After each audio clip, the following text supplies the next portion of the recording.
Good morning all. Today we will discuss about nursing care of patient with tracheostomy. So now we will see what is tracheostomy.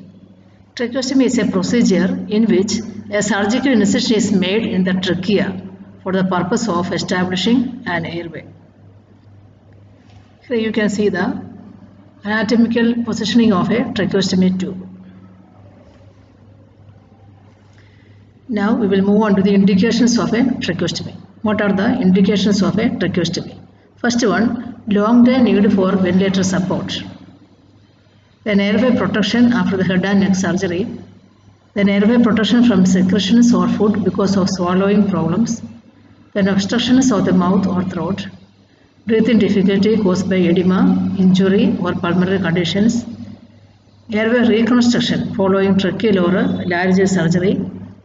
Then to bypass obstruction caused by tumors in the oropharynx, larynx and upper trachea, then foreign body obstructions, intubation failure, trauma mainly laryngeal or facial fracture, bilateral vocal cord paralysis, to provide and maintain patent airway, to permit long-term positive pressure ventilation, then prolonged intubation, possible or actual mechanical obstruction in the airway due to tumors, congenital abnormalities, inflammation, foreign bodies, etc. Then in case of total laryngectomy, you have to keep permanent tracheostomy. So these are the indications of a tracheostomy. Now we will discuss about the tracheostomy care. What all things will come under the tracheostomy care? The definition, tracheostomy care means changing the tracheostomy inner tube, then to the suctioning of the tracheostomy, then cleaning the tracheostomy site and changing the dressing around the tracheostomy tube using aseptic technique.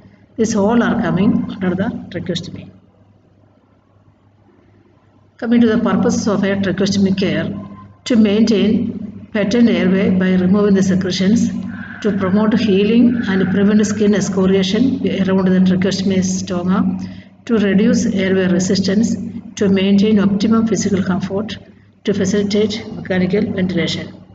Then to improve the respiratory efficiency, to prevent the gastric fluid aspiration and transmission of a pathogenic or microorganism, then to prevent infection, to prevent tube displacement, to prevent airway damage in long-term patients, to increase mobility, speech and eating ability in patients with the long tenure. So these are the purposes of a tracheostomy care. Now we will see the tracheostomy tube. It is an artificial airway inserted into the trachea. Here you can see the part of a tracheostomy tube. There will be a flange, outer cannula, inner cannula, cuff and obturator. Now we will discuss about the types of tracheostomy tube. First one is the uncuffed one. Here no cuff is there. Second is one cuff type. Here you can see the tip of the tube. There is a cuff is there, and this can be inflate or deflate by using pilot balloon by injecting air. So it will be in the position if you are putting air into the cuff. The cuff tracheostomy tube increase or improve the ventilation oxygenation, then prevent aspiration with the feeding tubes, decrease of gag reflux and gastroesophageal reflux. Then uncuffed tracheostomy tube, it may be plastic or metal tube. It allows air to flow freely around the tracheostomy tube through the larynx, reduces the risk of tracheal damage. Next one is the fenestrated type of tracheostomy tube. Here you can see an external opening in the outer cannula. It permits speech through the upper airway when the external opening is clogged and the cuff is deflated. Then restore more of a normal airflow by allowing air to pass up and down the airway from nose and mouth. Then allow secretions to be coughed out through the mouth. So this type of tube has an opening in the back of the outer cannula. The front of the tube can be blocked, which allows the air to flow upwards to the upper part of the trachea and larynx. A fenestrated tube allows the patient to breathe normally and to speak or cough through the mouth. That is the advantage of this type of tracheostomy tube. Then coming to the tracheostomy speaking valve. Here you can see the picture of a tracheostomy speaking valve. Tracheostomy speaking valve is designed to allow tracheostomy patients to vocalize without the need for a finger occlusion. Commonly, patients are wanted to speak means they have to close the tracheostomy opening by using finger. If you are using this type of valve, no need of finger occlusion for speaking. The valve provides low resistance one-way airflow using a thin silicone diaphragm that opens on inspiration and closes on expiration. An exclusive feature of this type of valve is a cuff release mechanism, eliminating valve or tube dislodgement as a result of a cuffing or excessive airway pressure. Now we will see about the care of a patient with a tracheostomy tube. Having a tracheostomy can be very traumatic and many patients find it difficult to adjust. So patients with a new tracheostomy will need a lot of support, reassurance and education. First of all, we have to assess the respiratory system, auscultate the breath sound or any adventitious breath sound, then note rate, depth and rhythm of respiration, see for any noisy respiration, note signs and symptoms of the hypoxemia, assess patient's ability to cough out, note amount and character of the sputum, assess the ability to communicate, then assess any accidental, any extubation. Then the area we have to, when we are caring the patients, we have to see the area around the tube should be cleaned with normal saline. The inner cannula will need to be removed and to be cleaned. For cuffed tracheostomy tube, the pressure should be measured in every shift as per hospital policy. For cuffed tracheostomy tube, it is in the position because of this inflated cuff. So we have to see the cuff pressure in between. For our we have to see the cuff pressure. If it is more, means we have to reduce it. If it is less, means we have to inflate the cuff according to need. Otherwise, other complications may come.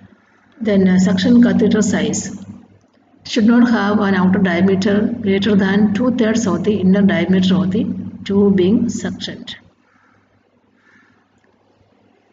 The size, for newborn size will be 6, for up to 3 years old size 8, 5 to 16 years old size 10, adult female size 12 and adult male it will be size 14. Then the negative suction. Recommended negative suction pressure as follows: for neonate 60 to 80 millimeters of mercury, for pediatrics 80 to 100 millimeters of mercury, adult 100 to 120 millimeters of mercury.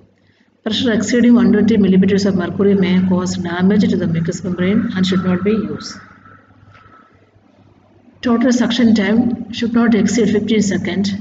Never store or use a suction catheter. In the event of a vacuum failure, portable suction pumps can keep from the central source. Suction should be done as needed. Suction should be done after the chest physio and nebulization. Always use lowest pressure. It should be always less than 120 millimeters of mercury and it should be performed less than 3 to 10 seconds. Safety first. When caring for a patient with a tracheostomy, you must ensure that there are spare tracheostomies available close by on the same size and the other a size smaller. A tracheal dilation kit is always close by. Suction equipment is available. Different size suction catheters available. Oxygen also should be available. Emergency equipment should be there, including a resuscitation bag and mask and defibrillator and emergency drugs. Then we have to give psychology support to the patients and give proper explanation. Then alternative method of communication we have to see. Then humidification. The normal humidification and air filtration system is bypassed in tracheostomy. So we have to hydrate the patient properly. And the common complications are tracheostenosis, ulceration and fibrosis, loss of normal humidifying and warming mechanism, increased risk of nosocomial pneumonia, airway obstruction, damage to larynx, tracheomalacia, aspiration and pneumonia, tracheoesophageal fistula. So thank you all for the patient listening and thank you once again.